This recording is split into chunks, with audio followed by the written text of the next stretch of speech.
Immanuel, Tuhan beserta kita semua. Kembali berjumpa dengan saya, Pendeta Jonathan Epul Pulalang, pada tanggal 11, Minggu tanggal 11, 2024. Mari kita minta pertolongan Roh Kudus untuk pembacaan dan pemberitaan firman Allah. Mari berdoa. Tuhan Yesus, kami mau menyampaikan firman. Urapilah hamba-Mu dan kuasa Roh Kudus. Para pendengar yang akan mendengarkan firman Tuhan, biarlah Roh Kudus memberi penerangan. Dan Roh Kudus memampukan kami semua untuk meyakininya dan melakukan firman. Dalam nama Yesus, Gembala kami yang sangat baik dan mulia. Amin. Mari kita baca firman Tuhan yang diambil dari Mazmur pasal 28, ayat 6 sampai dengan ayat yang ke-9. Namun saya hanya akan membacakan bagian ayat 7b yang berkata begini: Aku tertolong, sebab itu beria-rialah hatiku.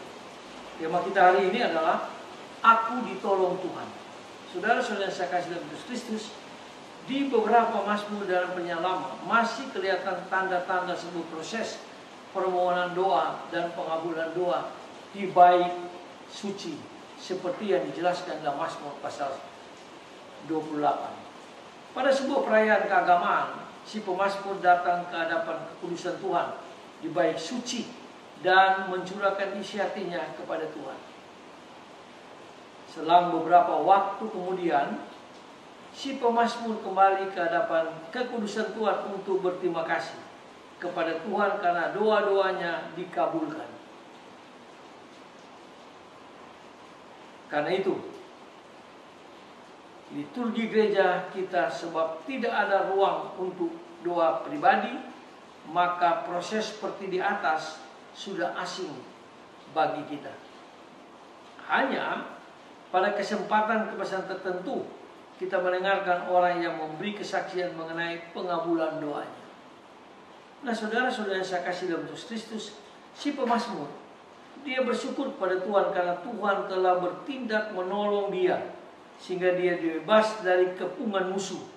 Sekarang jelas mengapa dia meminta tolong kepada Tuhan, yaitu karena Tuhan adalah kekuatan dan perisai bagi dia secara pribadi, tapi juga bahwa Tuhan adalah kekuatan bagi umatnya dan benteng keselamatan bagi orang-orang yang diurapinya.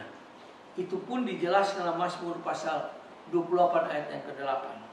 Yang diurapinya biasanya raja atau imam besar. Di Mazmur ini ada kalimat dari Daud. Bisa ditafsirkan sebagai karangan Daud ataupun mengenal Daud.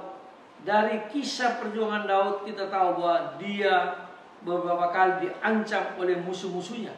Namun pertolongan Tuhan dia bisa meloloskan diri. Karena pertolongan Tuhan Daud bisa selamat. Daud bisa eksis sebagaimana yang dia kehendaki.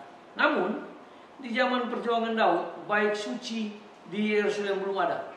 Maka bisa juga bahwa Mazmur ini menampilkan pergumulan seorang secara pribadi. Namun pengabulan doanya dilihat bukan sebagai tanda atau berkat yang hanya khusus untuk dia, melainkan juga untuk seluruh umat dan juga bagi raja atau imam besar yang jabatannya pada waktu itu. Nah, saudara-saudara yang saya kasih dalam Kristus, perhatikanlah bahwa pemazmur tetap melihat Tuhan sebagai gembala yang baik yang mendukung umatnya.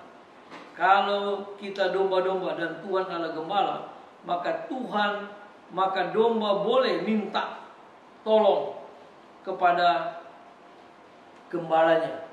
Kita juga sebagai umat Tuhan, kita juga perlu minta tolong pada Tuhan dari musuh-musuh yang ada di sekitar, terutama musuh yaitu setan yang sering mengganggu kita. Biarlah Tuhan tolong kita supaya kita tidak jatuh dalam berbagai dosa karena kuasa kegelapan, karena kuasa setan, sehingga kita boleh kemenangan demi kemenangan. Semoga firman Tuhan hari ini memberkati kita dan menguatkan iman kita. Mari kita berdoa.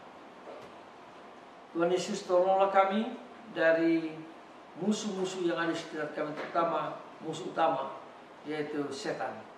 Biarlah setan tidak menguasai kami dan setan dipatahkan oleh kuasa darah Yesus. Terima kasih Tuhan Yesus. Ampuni dosa kami, dengarlah doa kami. dalam kasih dan pengampunan Kristus, Gembala kami yang sangat baik, kami berdoa dan bersyukur. Haleluya. Amin. Sampai kita berjumpa di kesempatan yang lain.